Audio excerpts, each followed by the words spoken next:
السلام عليكم ورحمة الله وبركاته. الحمد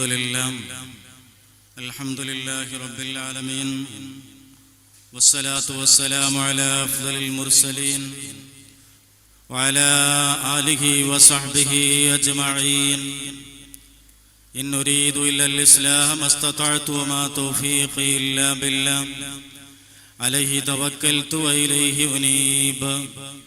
رب اشرح لي صدري ويسر لي أمري واحلل عقدة من لساني يفقهوا قولي. رب اشرح لي صدري ويسر لي أمري واحلل عقدة من لساني يفقهوا قولي. رب اشرح لي صدري ويسر لي أمري واحلل عقدة من لساني يفقهوا قولي. ഏറ്റവും ബഹുമാനം നിറഞ്ഞ മഹല്ല് പ്രസിഡന്റും ഈ വാദിന്റെ അധ്യക്ഷനും കൂടിയായ നാസർ സാഹിബ് അവറുകളെ, ഈ സംരംഭത്തിന് സ്വാഗതം പറഞ്ഞ മഹല്ല് സെക്രട്ടറി അബൂബക്കർ സാഹിബ് അവറുകളെ, നമ്മോട് മുഖ്യ പ്രഭാഷണം നടത്തുന്ന അബ്ദുൾ റസാഖ് അബ്റാരി ഉസ്താദ് അവറുകളെ, നമ്മുടെ മദ്രസ സദർ ഉസ്താദ് അബ്ദുൽ ഹമീദ് ഫൈദി അവറുകൾ, അതുപോലെ MYS-ന്റെയും മറ്റുമുള്ള വേദിയിലെ നേതാക്കന്മാരെ, സഹോദരന്മാരെ, സഹോദരിമാരെ, വിദ്യാർത്ഥിനികളെ, അല്ലാഹു സുബ്ഹാനഹു വ തആല ത്രിദിന മതപ്രഭാഷണ പരമ്പരയുടെ ഉദ്ഘാടന സമ്മേളനവും ശേഷമുള്ള പരിപാടികളുമൊക്കെ അള്ളാഹു നമ്മിൽ നിന്ന് കബൂൽ ചെയ്ത് അനുഗ്രഹിക്കട്ടെ. അവന്റെ സ്വാലിഹായ സൽക്കർമ്മങ്ങളിൽ നിന്ന് നാം ചെയ്യുന്ന ഈ സംരംഭത്തെ കബൂൽ ചെയ്ത് അനുഗ്രഹിക്കട്ടെ. നമ്മിൽ നിന്ന് മരണപ്പെട്ടു പോയ മാതാപിതാക്കൾ, ബന്ധുമിത്രാദികൾ, ഗുരുവരന്മാർ, സാദാത്യങ്ങൾ എല്ലാവർക്കും അള്ളാഹു മഗ്ഫിറത്തും റഹ്മത്തും നൽകി സ്വർഗം നൽകി അനുഗ്രഹിക്കട്ടെ. നമ്മുടെ കൂട്ടത്തിലും നമ്മുടെ വീടുകളിലും ഹോസ്പിറ്റലുകളിലും നമ്മോട് ബന്ധപ്പെട്ടവരിലും ദുആ കൊണ്ട് അല്ലാഹു സുബ്ഹാനഹു വ തആല നമ്മുടെ രോഗികൾക്കും നേരത്തെ പറയപ്പെട്ടവർക്കൊക്കെ പൂർണ്ണ ശിഫാഇനെ പ്രദാനം ചെയ്ത് അനുഗ്രഹിക്കട്ടെ. വിദേശത്തും നാട്ടിലുമൊക്കെ ജോലി ചെയ്യുന്ന ആളുകളുടെ ജോലികളിൽ അല്ലാഹു തആല ഖൈറും റാഹത്തും ബറക്കത്തും സന്തോഷവും നൽകട്ടെ. നമ്മുടെ എല്ലാ ഖൈറായ മേഖലകളിലും ഖൈറും റാഹത്തും ബറക്കത്തും സലാമത്തും പ്രദാനം ചെയ്ത് അനുഗ്രഹിക്കട്ടെ. ബിറഹ്മതിക യാ അർഹമർ റഹീമീൻ. പ്രിയമുള്ളവരെ, ആമുഖം നീട്ടിക്കൊണ്ടുപോകാൻ ആഗ്രഹിക്കുന്നില്ല. ചില കാര്യങ്ങൾ മാത്രം പറഞ്ഞുകൊണ്ട് തന്നെ അവസാനിപ്പിക്കുകയാണ്. നമ്മോട് ഇന്ന് പ്രഭാഷണം നടത്തേണ്ട ഉസ്താദ് വേദിയുള്ളത് കൊണ്ട് തന്നെ കൂടുതൽ നീട്ടി പറയുന്നില്ല. ഒരു 10 മിനിറ്റിന്റെ ഉള്ളിലായിട്ട് അവസാനിപ്പിക്കുന്നതാണ്. നമ്മുടെ പരിപാടി കൃത്യം 10 മണിക്ക് തന്നെ നിർത്തേണ്ടതുള്ളത് കൊണ്ട് തന്നെ അതിൽ ഒതുങ്ങിയതായ പരിപാടിയായിരിക്കും ഉണ്ടായിരിക്കുക. നാളത്തെ ദിവസങ്ങളിലുമൊക്കെ കൃത്യസമയത്ത് നിങ്ങൾ എല്ലാവരും എത്തിച്ചേരാൻ വേണ്ടി ശ്രദ്ധിക്കണമെന്ന് ഓർമ്മപ്പെടുത്തുകയാണ്. പ്രിയമുള്ളവരെ, അല്ലാഹു സുബ്ഹാനഹു വ തആല നമ്മെ നന്മയിലേക്ക് കൊണ്ടുപോവാനും നന്മയുടെ വക്താക്കളാക്കുവാനും വേണ്ടിയാണ് നമ്മെ പടച്ചത്. നന്മയുടെ വക്താക്കളാകുക എന്ന് പറയുമ്പോൾ അള്ളാഹുവിന്റെ ത്വാഅത്തിനായിട്ട് ജീവിക്കുന്ന ഒരു സമൂഹമായി നമ്മൾ വളരുക എന്നുള്ളതാണ്. നാം ഇതുപോലത്തെ സദസ്സുകളൊക്കെ ഒരുമിച്ച് കൂട്ടുന്നതും സംഘടിപ്പിക്കുന്നതും അതിനു വേണ്ടിയാണ്. നമ്മുടെ മദ്രസ സംവിധാനമാവട്ടെ, നമ്മുടെ പള്ളിയുടെ സംവിധാനങ്ങളാവട്ടെ, മഹല്ല് സംവിധാനങ്ങളാവട്ടെ, എല്ലാം നമ്മുടെ നന്മയ്ക്ക് വേണ്ടിയും നമ്മുടെ പാരത്രിക ലോകത്തിലെ വിജയത്തിനും വേണ്ടി മാത്രമാണ്. നമ്മൾ മനസ്സിലാക്കേണ്ടത്, ഇത്തരമൊരു സമുച്ചയങ്ങളൊക്കെ നമ്മളിവിടെ പടുത്തുയർത്തുമ്പോ അതിലൂടെ ആഖിറത്തിലെ നേട്ടം മാത്രം ലക്ഷ്യം വെച്ചുകൊണ്ട് മാത്രമാണ് അതെല്ലാം പടുത്തുയർത്തത് എന്ന് നമ്മൾ മനസ്സിലാക്കണം. ഇതിന്റെ ഫലങ്ങൾ നമ്മൾ കാണണമെന്നുണ്ടെങ്കിൽ നമ്മുടെ ജീവിതം അതിൽ നിന്നെല്ലാം നുകർന്ന അറിവുകൾ കൊണ്ട്, പ്രത്യേകിച്ച് ഇതുപോലത്തെ മത പരമ്പരയിലൂടെ കഴിഞ്ഞുപോയ കാലങ്ങളിലൊക്കെയുള്ള സമൂഹങ്ങളും നമ്മുടെ മുൻഗാമികളൊക്കെ നേടിയെടുത്ത വൈജ്ഞാനിക മേഖലകൾ, അതുകൊണ്ട് മാത്രമായിരുന്നു അവർ ഉയർന്ന ലക്ഷ്യത്തിലേക്ക് എത്തിച്ചേരാൻ കഴിഞ്ഞത്. അതുകൊണ്ട് തന്നെ ഈ വൈജ്ഞാനിക മേഖലകളൊക്കെ നമുക്ക് തുറന്നു തരുമ്പോ ഇത്തരം സദസ്സുകളൊക്കെ നമ്മൾ ഉപയോഗപ്പെടുത്തി ആ കാര്യങ്ങളെല്ലാം നമ്മുടെ ജീവിതത്തിൽ പകർത്തി മുന്നോട്ട് കൊണ്ടുപോകുമ്പോഴേ നമ്മൾ തഖ്വയുള്ള ഒരു മുഅ്മിനീങ്ങളായി ജീവിക്കാൻ മാറുവാൻ നമുക്ക് സാധിക്കുകയുള്ളൂ എന്ന് നമ്മൾ മനസ്സിലാക്കേണ്ടതുണ്ട്. ഞാൻ ആമുഖമായ ചില കാര്യങ്ങൾ നിങ്ങളെ ഓർമ്മപ്പെടുത്തുകയാണ്. നല്ല മദ്രസാ സംവിധാനം നമ്മുടെ നാട്ടിലുണ്ട്. അതുപോലെ തന്നെ നമുക്ക് നിസ്കരിക്കാനുള്ള പള്ളിയുമുണ്ട്. സ്ത്രീകളെ സംബന്ധിച്ചോളം അവരുടെ വീടുകളിൽ അവരുടെ നിസ്കാരവും ജമാഅത്തും ഒക്കെ നടത്തുമ്പോ നമ്മൾ മനസ്സിലാക്കണം, ഉമ്മമാര് പ്രത്യേകം ശ്രദ്ധിക്കണം. അതുപോലെ നാട്ടിലുള്ള ഉപ്പമാരും പ്രത്യേകം ശ്രദ്ധിക്കേണ്ടതുണ്ട്. ഈ മദ്രസാ സംവിധാനത്തിൽ +2 വരെയുള്ള വിദ്യാർത്ഥികളെ ഏകദേശം 15, 16, 17 വയസ്സിനുള്ള വിദ്യാർത്ഥികളായിരിക്കും ആൺകുട്ടികളെ സംബന്ധിച്ചോളം ഉണ്ടാവുക. അവിടെ നിസ്കാരത്തിന്റെ കാര്യവും അവിടെ ദീനീപരമായ കാര്യങ്ങളും നമ്മൾ ശ്രദ്ധിച്ചിട്ടില്ല എങ്കിൽ ഭാവിയിൽ അവിടെ രക്ഷിതാക്കളാകുന്ന ഉമ്മമാര് അല്ലെങ്കിൽ പിതാക്കന്മാർ അവരായിരിക്കും ഉത്തരവാദി എന്ന് നമ്മൾ മനസ്സിലാക്കണം. നാളെ സ്വർഗീയ ലോകത്ത് നമ്മളൊക്കെ ദിക്റുകളൊക്കെ ചൊല്ലി നിസ്കരിച്ചു സുന്നത്തുകളും റവാത്തിബുകളും സുന്നത്തായ നോമ്പുകളും കർമ്മങ്ങളൊക്കെ നിർവഹിച്ചതിന്റെ പേരിൽ നാളെ സ്വർഗീയ ലോകത്ത് കടക്കാനുള്ള സംവിധാനങ്ങൾ അല്ലാഹു തആല നമുക്ക് ഒരുക്കുമ്പോ നമ്മൾ മനസ്സിലാക്കുക, നമ്മുടെ മക്കൾ അവിടെ പാര വെക്കുന്ന, അവിടെ നമ്മെ ചവിട്ടി താഴ്ത്തുന്ന, നരകത്തിലേക്ക് ചവിട്ടി ഇറക്കാൻ വേണ്ടി ശ്രമിക്കുന്ന മക്കൾ ഉണ്ടാകുമെന്ന് നമ്മൾ മനസ്സിലാക്കണം. എന്തുകൊണ്ടാണ് അത്തരം ഒരു മക്കൾ നമുക്ക് ഉണ്ടാകുന്നത്? അവരെ ശ്രദ്ധിക്കാൻ നമുക്ക് നേരം കിട്ടിയിട്ടില്ലായിരുന്നു. അവരെ ശ്രദ്ധിക്കാൻ അല്ലെങ്കിൽ അവരോട് ഉപദേശിക്കാൻ, അവരെ ഗുണദോഷിക്കാൻ നമുക്ക് സമയമുണ്ടായില്ല. അല്ലെങ്കിൽ നമ്മൾ വല്ലതിനെയും ഭയപ്പെട്ടു പോയേക്കാം. നമ്മുടെ മക്കളോട് നല്ലത് പറഞ്ഞാൽ എന്തെങ്കിലും ഭയം നമ്മുടെ മനസ്സിന്റെ ഉള്ളിൽ കടന്നു ചെന്നിട്ടുണ്ടാകും. നമ്മൾ മനസ്സിലാക്കണം. ആ ഭയമൊക്കെ മാറ്റിവെച്ചിട്ട് നമ്മുടെ മക്കളുടെ നന്മ ഉദ്ദേശിച്ചും കൊണ്ട്, അവരുടെ പാരത്രിക വിജയവും നമ്മുടെ പാരത്രിക വിജയം ഉദ്ദേശിച്ചുകൊണ്ട് അവരെ നന്മയുടെ വക്താക്കളാക്കി വളർത്തിയെടുക്കുക എന്നുള്ളത് രക്ഷിതാക്കളുടെ മേൽ കടമയാണ്. നമ്മുടെ പള്ളിയിൽ ജമാഅത്ത് നടക്കുന്നു. ഇതൊക്കെ നമ്മൾ മനസ്സിലാക്കണം. ഈ ജമാഅത്ത് നടക്കുന്ന സമയത്ത് ഉമ്മമാരെ നിങ്ങൾ ശ്രദ്ധിച്ചോ, ഇവിടെയുള്ള നിങ്ങളുടെ ആൺമക്കളാകുന്ന കുട്ടികൾ ചിലപ്പോൾ നിങ്ങളുടെ മുമ്പിൽ നിന്ന് ഇവിടേക്ക് വന്നിട്ടുണ്ടാവും, പക്ഷെ പള്ളിയിൽ എത്തിയിട്ടുണ്ടാകില്ല. അവർ പീടികയുടെ ചുറ്റുഭാഗത്തോ അല്ലെങ്കിൽ മറ്റെവിടെയെങ്കിലും ഒരു ഭാഗത്ത് വേണ്ടാത്തരങ്ങൾക്കൊന്നുമല്ല, വെറുതെ കൂട്ടം കൂടി സംസാരിച്ചിരിക്കുന്നുണ്ടാവും. പക്ഷേ അവർ പള്ളിയുടെ ജമാഅത്തിലോ മറ്റോ പങ്കെടുക്കാൻ അവർക്ക് അവസരം നഷ്ടപ്പെട്ടു പോകുന്നുണ്ട്. ഈ കാര്യങ്ങൾ രക്ഷിതാക്കൾ വളരെ ശക്തമായി മനസ്സിലാക്കിയിട്ട് അവർക്ക് ബോധം കൊടുക്കണം.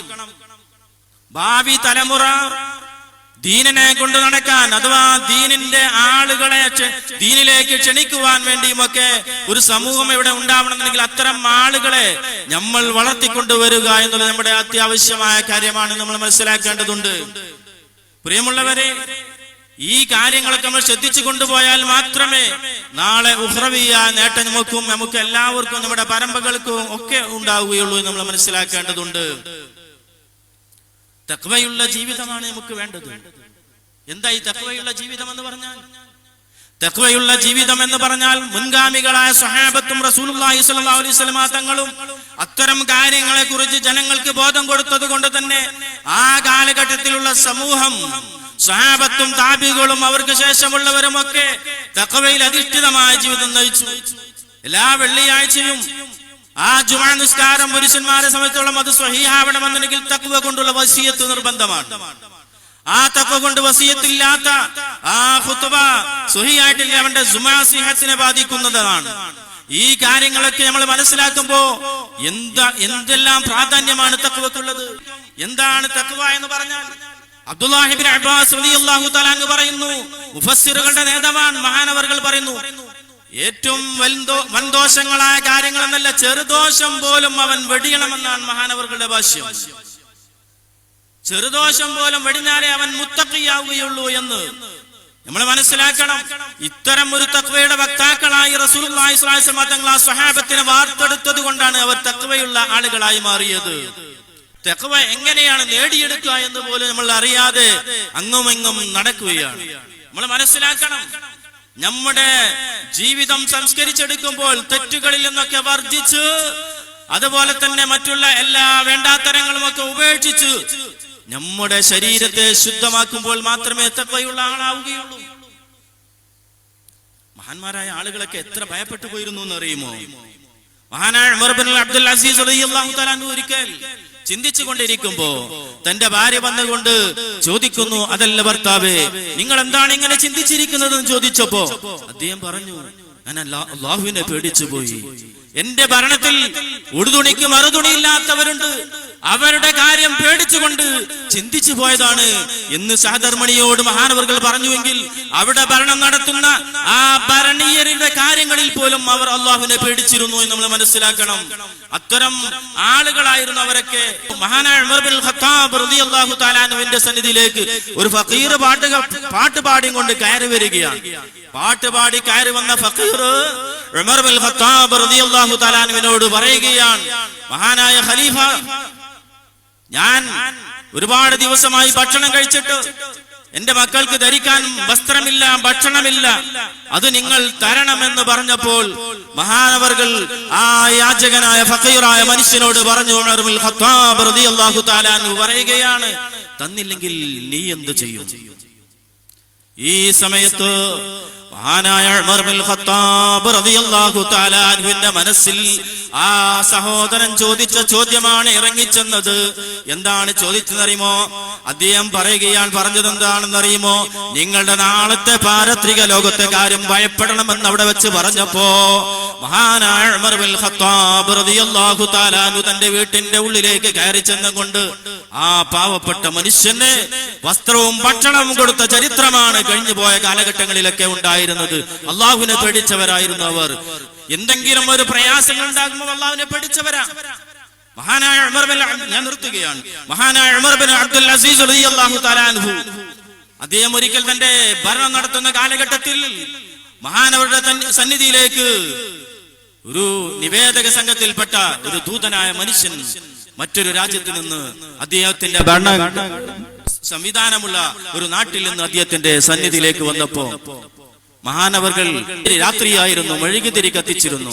തന്റെ വീട്ടിലുള്ള തന്റെ ഭൃത്യനോട് പറഞ്ഞു മെഴുകുതിരി കൊണ്ടുവരാൻ വേണ്ടി പറഞ്ഞു. അങ്ങനെ മെഴുകുതിരി കൊണ്ടുവന്നു, അത് കത്തിച്ചു. കത്തിച്ചതിന് ശേഷം രണ്ടുപേരും സംസാരം തുടങ്ങുകയാണ്. ജൂതനോട് മഹാനവർകൾ ചോദിച്ചു, എന്തൊക്കെയുണ്ട് നിങ്ങളുടെ വിശേഷങ്ങൾ? നിങ്ങളുടെ വിശേഷങ്ങൾ എന്തൊക്കെയാണ്? നിങ്ങളുടെ നാട്ടിലെ വിശേഷം എന്താണ്? നിങ്ങളുടെ നാട്ടിൽ ഭരണത്തിന്റെ കാര്യങ്ങളൊക്കെ എങ്ങനെയുണ്ട്? അവിടുത്തെ നാട്ടുകാരുടെ വിശേഷങ്ങൾ എന്തൊക്കെയാണ് എന്നെല്ലാം ചോദിച്ചറിഞ്ഞു. ഈ കാര്യങ്ങൾക്കൊക്കെ ആ ദൂതനായ മനുഷ്യൻ മഹാനായ ഉമർ ബിൻ അബ്ദുൽ അസീസ് റളിയല്ലാഹു തആല അൻഹുവിനോട് മറുപടി പറഞ്ഞു. മറുപടി കേട്ടതിന് ശേഷം ദൂതനായ മനുഷ്യൻ മഹാനായ ഉമർ ബിൻ അബ്ദുൽ അസീസ് റളിയല്ലാഹു അൻഹുവിനോട് ചോദിക്കുകയാണ്, അതല്ല മഹാനവറുകളെ, നിങ്ങളുടെ കുടുംബത്തിന്റെ വിവരങ്ങൾ എന്താണ്? ഇത് കേൾക്കേണ്ട താമസം മഹാനവറുകൾ തന്റെ മുന്നിൽ കത്തിച്ചു വെച്ചിരുന്ന മെഴുകുതിരി അത് കെടുത്തിക്കളഞ്ഞു. തന്റെ മുമ്പിൽ കത്തിച്ചു വെച്ചിരുന്ന മെഴുകുതിരി അത് കെടുത്തിക്കളഞ്ഞു. എന്നിട്ട് മഹാനായ ഉമർ ബിൻ അബ്ദുൽ അസീസ് റളിയല്ലാഹു തആല അൻഹു തന്റെ ഭൃത്യനോട് പറഞ്ഞു, തന്റെ വീട്ടിൽ സാധാരണ കത്തിക്കാറുള്ള മെഴുകുതിരി കൊണ്ടുവരാൻ വേണ്ടി പറഞ്ഞു. ആ മെഴുകുതിരി കത്തിച്ചതിന് ശേഷം തന്റെ ദൂതനായ മനുഷ്യനോട് പറഞ്ഞു വിവരങ്ങളെല്ലാം, അദ്ദേഹത്തിന്റെ കുടുംബ വിശേഷങ്ങളും മറ്റുള്ള കാര്യങ്ങളൊക്കെ. ദൂതനായ മനുഷ്യൻ ചോദിച്ചു, അതല്ല ഉമർ ബിൻ അബ്ദുൽ അസീസ്, നിങ്ങൾ എന്തുകൊണ്ടാണ് ആദ്യം കത്തിച്ചു വെച്ചിരുന്ന ആ വെട്ടം കെടുത്തിക്കളഞ്ഞത്? ആ മെഴുകുതിരി അത് കെടുത്തിക്കളഞ്ഞത് എന്തുകൊണ്ടായിരുന്നു ചോദിച്ചു. നിങ്ങൾ പിന്നെ മറ്റൊരു മെഴുകുതിരി കൊണ്ടുവന്നതിന് ശേഷമാണല്ലോ സംസാരം ആരംഭിച്ചത് എന്ന് പറഞ്ഞപ്പോ മഹാനായ ഉമർ ബിൻ അബ്ദുൽ അസീസ് റളിയല്ലാഹു തആല അദ്ദേഹത്തോട് പറയുകയാണ്, ആദ്യം കത്തിച്ച സമയത്ത് ഞാൻ നിങ്ങളോട് ചോദിച്ചത് എന്റെ ഭരണത്തിൽ നടക്കുന്ന പല കാര്യങ്ങളെ കുറിച്ചായിരുന്നു. നിങ്ങളുടെ നാട്ടിലെ ഭരണത്തെ കുറിച്ച്, നിങ്ങളുടെ നാട്ടുകാരുടെ വിശേഷങ്ങളെ കുറിച്ച്, അതിനെ കുറിച്ചായിരുന്നു നിങ്ങളോട് സംസാരിച്ചിരുന്നത്. പിന്നെ ആ സംസാരം കഴിഞ്ഞതിന് ശേഷം നിങ്ങൾ എന്നോട് ചോദിക്കാൻ തുടങ്ങിയത് എന്റെ കുടുംബവിശേഷമായിരുന്നു. എന്റെ കുടുംബവിശേഷം പറഞ്ഞത് കേൾക്കാനുള്ള മെഴുകുതിരിയല്ല, അത് പൊതുഖജനാവിൽ നിന്നുള്ള മെഴുകുതിരിയാണ് നിങ്ങൾക്ക് വേണ്ടി ആദ്യം കത്തിച്ചു വെച്ചത്. ആദ്യം കത്തിച്ചു വെച്ച മെഴുകുതിരി കെടുത്തിക്കളയാൻ കാരണമാണ് പിന്നീട് നിങ്ങൾ എന്നോട് ചോദിച്ചത് എന്റെ കുടുംബവിശേഷമാണ്. ആ മെഴുകുതിരിയുടെ വെട്ടത്തിരുന്ന് എന്റെ കുടുംബവിശേഷം പറയാൻ ഒരിക്കലും അത് സാധ്യമല്ല. അള്ളാഹുവിനെ ഭയപ്പെടുന്നു, അള്ളാഹുവിനെ പേടിക്കുന്നു ഞാൻ. അത് പൊതുഖജനാവിൽ നിന്നുള്ളത് കൊണ്ട് തന്നെ അതിൽ ഞാൻ കെടുത്തിക്കളയുന്നു. ഇനി എന്റെ ആവശ്യങ്ങൾ സംസാരിക്കാൻ വേണ്ടി എന്റെ പുത്രൻ കൊണ്ടുവന്ന മെഴുകുതിരി അത് എന്റേതായ ആവശ്യങ്ങൾക്കുള്ളതാണ്, അത് എന്റെ വീട്ടുകാരുടെ ആവശ്യങ്ങൾക്കുള്ളതാണ്. അത് കത്തിച്ചുകൊണ്ടാണ് ഞങ്ങളോട് ഞാൻ സംസാരിക്കുന്നത് എന്ന് പറഞ്ഞു. നമ്മൾ മനസ്സിലാക്കണം, ഇത്തരം സംഭവങ്ങളൊക്കെ അവിടെ തഖ്വയെ കുറിച്ചും അവിടെ അള്ളാഹുവിനെ കുറിച്ചുള്ള പേടിയെ കുറിച്ചും ബോധ്യപ്പെടുത്തുന്ന കാര്യങ്ങളാണ് നമ്മൾ മനസ്സിലാക്കേണ്ടതുണ്ട്.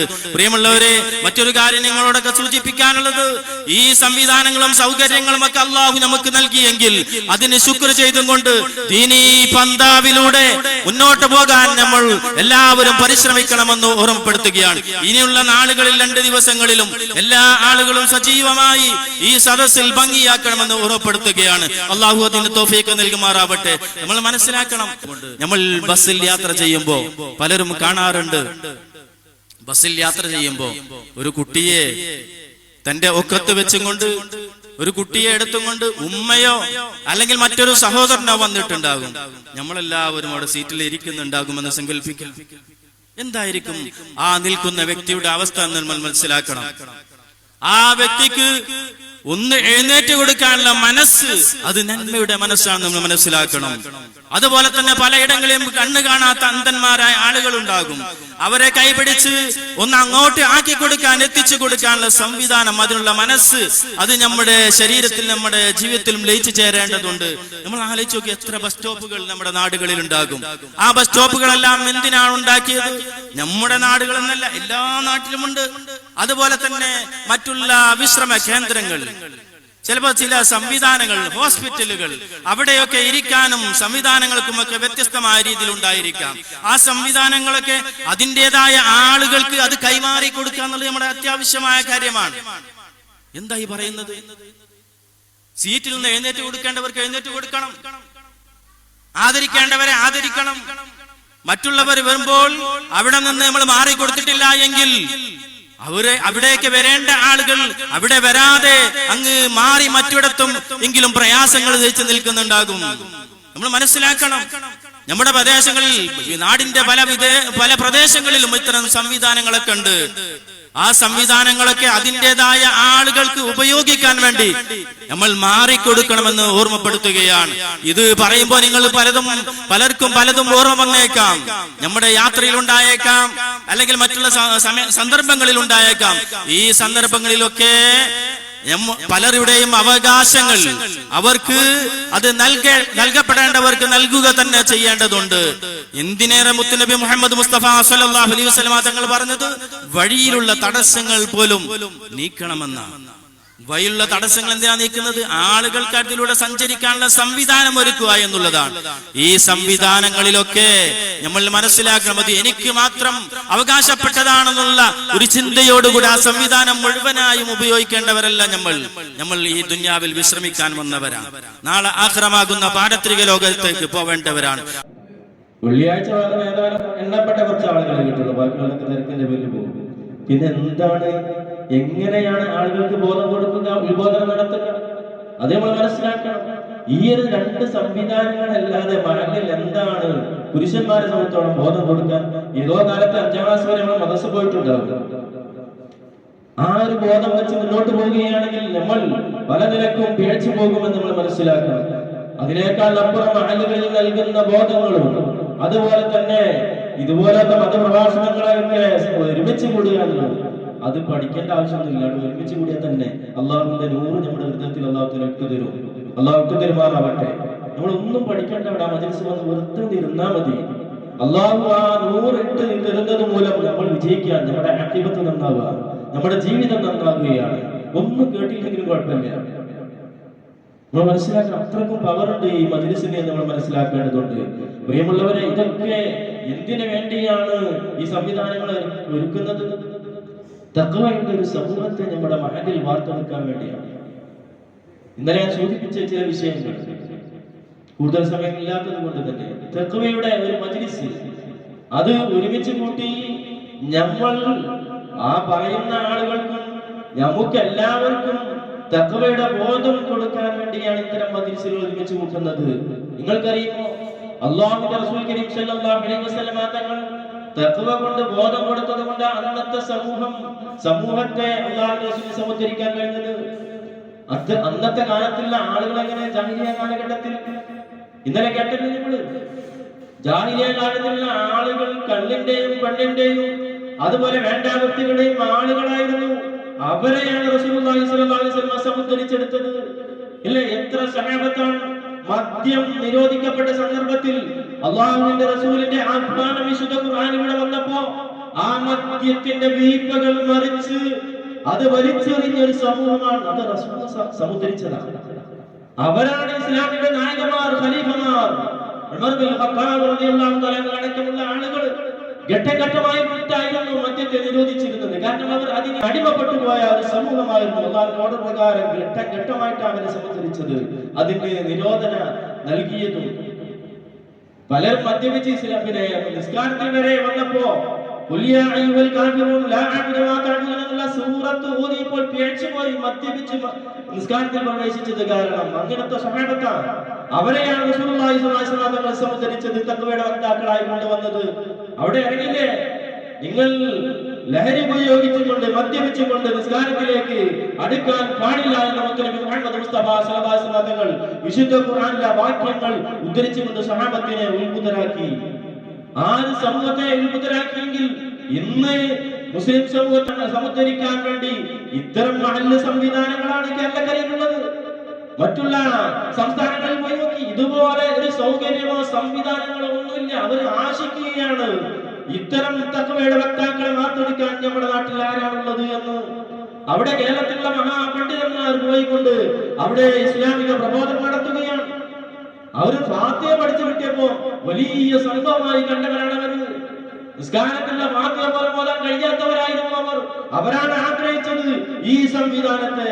ഈ സംവിധാനങ്ങളൊക്കെ കേരളക്കരയിൽ നമ്മുടെ നാടുകളിൽ ഉണ്ടായിട്ട് അതൊക്കെ ഉപയോഗപ്പെടുത്താൻ നമുക്ക് കഴിയില്ലെങ്കിൽ പിന്നെ എന്താണ് നമ്മുടെ ജീവിത രീതി എന്ന് മനസ്സിലാക്കണം. നിങ്ങൾക്കറിയുമോ, അല്ലാഹു സുബ്ഹാനഹു വ തആല തഖ്വയുടെ ആയത്തിൽ 300-ലധികം ആയത്തുകളിലൂടെ തഖ്വയെ കുറിച്ച് ബോധനം നടത്തുന്നുണ്ട് ജനങ്ങൾക്ക്. 300-ലധികം സ്ഥലങ്ങളിൽ. അതിൽ ഇബാദത്തുകളിൽ തഖ്വ, നമ്മളൊക്കെ മനസ്സിലാക്കി വെച്ചത് ഇബാദത്തിൽ മാത്രം തഖ്വ മതി എന്ന. അങ്ങനെയല്ല. ഇബാദത്ത് മാത്രമല്ല, മനുഷ്യന്റെ ജീവിതം മുഴുക്കെ അവന്റെ ശ്വാസം അയക്കുന്നതിലും ഉള്ളിലേക്ക് വലിക്കുന്നതിലും ഒക്കെ ശ്വാസോച്ഛ്വാസം നടത്തുന്നതിൽ വരെ തഖ്വ ഉണ്ടായിരിക്കണം. അവന്റെ വസ്ത്രധാരണയിലും അതുപോലെ തന്നെ വസ്ത്രം ധരിക്കുമ്പോ ഏതെല്ലാം രൂപത്തിൽ വസ്ത്രം ധരിക്കണമെന്ന് വിശുദ്ധ ഖുർആൻ ആഹ്വാനം ചെയ്തിട്ടുണ്ട്. അത് തഖ്വയുടെ വസ്ത്രമായിരിക്കണം എന്നാണ് വിശുദ്ധ ഖുർആൻ പറഞ്ഞത്. എന്തിനേറെ തന്റെ കുടുംബങ്ങളിൽ കഴിയുമ്പോ തഖ്വയോടുകൂടെ കഴിയണമെന്നുള്ള ആയത്തുകളല്ലേ വിശുദ്ധ ഖുർആനിലുള്ളത്. സമൂഹത്തിലേക്ക് ഇറങ്ങിയാൽ അവർക്കിടയിൽ നീതിപൂർവ്വം പുലർത്തണമെന്ന് പറഞ്ഞപ്പോ അല്ലാഹു താക്കീത് നൽകിയത് തഖ്വയെ കുറിച്ചാണ്. അവിടെയും തഖ്വയാണ് അല്ലാഹു പറഞ്ഞത് വിശുദ്ധ ഖുർആനിലൂടെ. ഒട്ടനവധി ആയത്തുകളിലൂടെ ആ കാര്യങ്ങൾ അല്ലാഹു സുബ്ഹാനഹു വ തആല നമ്മെ പഠിപ്പിക്കുന്നുണ്ട്. നിങ്ങൾക്കറിയുമോ, യാ അയ്യുഹന്നാസ് ഇന്നാ ഖലഖനാകും മിൻ ദക്കരിൻ വ ഉൻസ വജഅൽനാകും ശുഉബൻ വ ഖബാഇല ലിതആറഫു ഇന്ന അക്രമകും ഇൻദല്ലാഹി അത്ഖാകും ഇന്നല്ലാഹ അലീമുൻ ഖബീർ. സൂറത്തുൽ ഹുജറാത്തിൽ 13-ാമത്തെ ആയത്തിൽ കാണാം. എന്താണ് അവിടെ പറഞ്ഞത്? യാ അയ്യുഹന്നാസ്, ജനങ്ങളെ, ഇന്നാ ഖലഖനാകും മിൻ ദക്കരിൻ വ ഉൻസ, ഒരേ ആണിൽ നിന്നും പെണ്ണിൽ നിന്നുമാണ് നിങ്ങളെ സൃഷ്ടിച്ചിരിക്കുന്നത്. ഒരൊറ്റ ആണിൽ നിന്നും പെണ്ണിൽ നിന്നുമാണ് നിങ്ങളെ സൃഷ്ടിച്ചത്. എന്നിട്ടോ വജഅൽനാകും ശുഉബൻ വ ഖബാഇല, നിങ്ങളെ പല ഗോത്രങ്ങളും കുലങ്ങളുമാക്കി മാറ്റി. ഗോത്രങ്ങളുടെ പേരിലും അതുപോലെ തന്നെ മറ്റുള്ളതിന്റെ പേരിലും ഒക്കെ കലഹിക്കുന്ന കാലഘട്ടമാണ്. മതത്തിന്റെ പേരിലാവട്ടെ ഏത് നിലയ്ക്കാവട്ടെ കലഹിക്കുമ്പോൾ മനസ്സിലാക്കണം, ഈ മതേതര ഇന്ത്യയിൽ നമ്മൾ മനസ്സിലാക്കണം. ഇത്തരം ആളുകളെ കുറിച്ച് അല്ലാഹു തആല താക്കീത് ചെയ്തുകൊണ്ട് പറയുന്നു, നിങ്ങളെ എന്തിനാണ് ഗോത്രങ്ങളും കുലങ്ങളുമാക്കിയത്? അത് പെരുമ നടിക്കാനല്ല, നിങ്ങളുടെ കുടുംബ മഹിമ നടിക്കാൻ വേണ്ടിയല്ല, അത് ആളുകളുടെ മുമ്പിൽ പെരുമ്പറ പറയാൻ വേണ്ടിയുള്ളതല്ല. അല്ലാഹു വിശുദ്ധ ഖുർആനിലൂടെ പറയുന്നു, അങ്ങനെ നിങ്ങളെ ആക്കിയത് ലിതആറഫു, നിങ്ങൾ പരസ്പരം തിരിച്ചറിയാൻ വേണ്ടിയാണ്. അങ്ങോട്ടും ഇങ്ങോട്ടും ഗോത്രങ്ങളും കുലങ്ങളൊക്കെ ആക്കി മാറ്റിയത് അല്ലാഹു തആല നിങ്ങൾക്കിടയിൽ പരസ്പരം തിരിച്ചറിയാൻ വേണ്ടിയാണ്. എന്നിട്ട് അല്ലാഹു തആല പറയുന്നു, നിങ്ങൾ വലിയ മഹിമ നടിക്കുന്നു വേണ്ട, നിങ്ങളിൽ ഏറ്റവും ആദരവുള്ളവൻ ബഹുമാനമുള്ളവൻ ഇന്ന അക്രമകും ഇൻദല്ലാഹി അത്ഖാകും, നിങ്ങളിൽ ഏറ്റവും ബഹുമാനവും ആദരവുമുള്ളവൻ നിങ്ങളിൽ ഏറ്റവും തഖ്വയുള്ള ആളാണെന്ന് വിശുദ്ധ ഖുർആനിലൂടെ അല്ലാഹു തആല പറയുന്നു. ഇവിടെയാണ് തഖ്വയുടെ പ്രാധാന്യം. ആദരവുള്ളവൻ ബഹുമാനമുള്ള പണമുള്ളവനോ അല്ലെങ്കിൽ തറവാടിന്റെ മഹിമയുള്ളവനോ ഒന്നുമല്ല എന്ന് അല്ലാഹു തആല പറയുന്നത്. അത് അല്ലാഹുവിന്റെ അടുക്കൽ മഹിമയുള്ളവൻ, പെരുമയുള്ളവൻ, സ്ഥാനമുള്ളവൻ, ബഹുമാനമുള്ളവൻ, ആദരവുള്ളവൻ, തഖ്വയുള്ളവനാണ്. അവന്റെ സ്ഥാനമുള്ളൂ. നാലുശേക്ക് തഖ്വയുള്ളവർക്കല്ല ദുനിയാവിൽ സ്ഥാനമുള്ളൂ. തഖ്വയില്ലാതെ വേണ്ടാത്തരങ്ങളിലും അരാജകത്വങ്ങളിലൊക്കെ നീങ്ങുന്ന, അതല്ലെങ്കിൽ ഒന്നിനും നിസ്കാരത്തിലേക്കോ മറ്റുള്ള കാര്യങ്ങളിലേക്കൊന്നും സഹകരിക്കാതെ, ജമാഅത്തിലൊന്നും പങ്കെടുക്കാതെ അങ്ങുമിങ്ങും മനസ്സിൽ തിരിഞ്ഞു നടക്കുന്ന ഒരു സമൂഹത്തിന് എന്ത് ആദരവാണ് അല്ലാഹു കൊടുത്തത്? ഇവരൊക്കെ എല്ലാവരെയും മാനയുടെ മണ്ണിലേക്ക് കൊണ്ടുപോയി വെക്കാനുള്ളതാണ്. അവിടെയാണ് നമ്മെ പ്രതീക്ഷിച്ചും കൊണ്ടിരിക്കുന്ന ഒരുപാട് പുഴുക്കൾ വരാനുള്ളത്. നമ്മുടെ ശരീരമൊക്കെ നല്ലതല്ല എങ്കിൽ, നല്ലതല്ല എന്ന് പറഞ്ഞാൽ എന്താ? ആത്മീയമായി തഖ്വ കൈവരിച്ചവരല്ല നമ്മളെങ്കിൽ, നമ്മൾ ഈമാനിലൂടെ കൈവരിച്ച ആ ചൈതന്യമല്ല, ആ ഈമാനിലൂടെ കൈവരിക്കേണ്ട ചൈതന്യമൊന്നും നമ്മുടെ ജീവിതത്തിൽ ഉണ്ടായിട്ടില്ല എങ്കിൽ നമ്മുടെ ശരീരം പുഴുവരിക്കും. അല്ലാത്തവരുടെ ശരീരം പുഴുവരിക്കില്ല. അവിടെ ശരീരത്തിൽ പൊതിഞ്ഞ കഫം പടക്കം പോലും ഒരു ചിതലരിക്കില്ല, മണ്ണ് തിന്നില്ല. അത്തരം എത്രയോ അനുഭവങ്ങൾ ഈ ആധുനിക കാലഘട്ടത്തിൽ തന്നെ പല കബറുകളും മാന്തി, പ്രത്യേകിച്ച് ഹൈവേ സംവിധാനം വന്നപ്പോ പല പള്ളികളുടെയും മകബറുകൾ മാന്തിയപ്പോൾ കണ്ടതല്ലേ? നിങ്ങളുടെ മലയിലും കണ്ടിട്ടുണ്ടാവും. പലയിടങ്ങളിലും അന്നുണ്ടായിരുന്ന സുഗന്ധത്തെക്കാൾ ഏറ്റവും വലിയ സുഗന്ധം അടിച്ചു വീശുന്ന കബറുകൾ. അതൊക്കെ എങ്ങനെയാണ്? പഴമക്കാരായ ആളുകൾ ആ തഖ്വയിലൂടെയുള്ള ജീവിതം നയിച്ചത് കൊണ്ട് മാത്രമായിരുന്നു. അല്ലാഹു വിശുദ്ധ ഖുർആനിലൂടെ നമ്മുടെ ഇബാദത്തുകളിലും എല്ലാം തഖ്വയാണെന്ന് പറയുന്നുണ്ട്.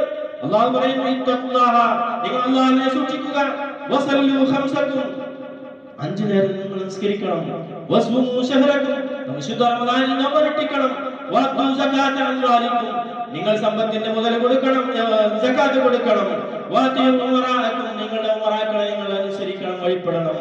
എന്നാൽ തദ്ഖുലു ജന്നത റബ്ബിക്കും, നിങ്ങളുടെ റബ്ബിന്റെ അടുക്കൽ നിങ്ങൾക്ക് സ്വർഗ്ഗത്തിൽ പ്രവേശിക്കാൻ കഴിയും. ഇബാദത്തുകളിലെ തഖ്വയെ കുറിച്ചാണ്. ഓരോ ഇബാദത്തിലും, നിസ്കാരമാവട്ടെ, എല്ലാറ്റിലും അല്ലാഹു തആല തഖ്വയുടെ പ്രാധാന്യം പറഞ്ഞിട്ടുണ്ട്. അല്ലാഹു തആല പറയുന്നു, യാ അയ്യുഹന്നാസ് ഉബ്ദു റബ്ബക്കും, നിങ്ങൾ നിങ്ങളുടെ റബ്ബിനെ ഇബാദത്ത് ചെയ്യുക. അല്ലദീ ഖലഖക്കും, നിങ്ങളെ സൃഷ്ടിച്ച അല്ലാഹുവിനെ ഇബാദത്ത് ചെയ്യുക.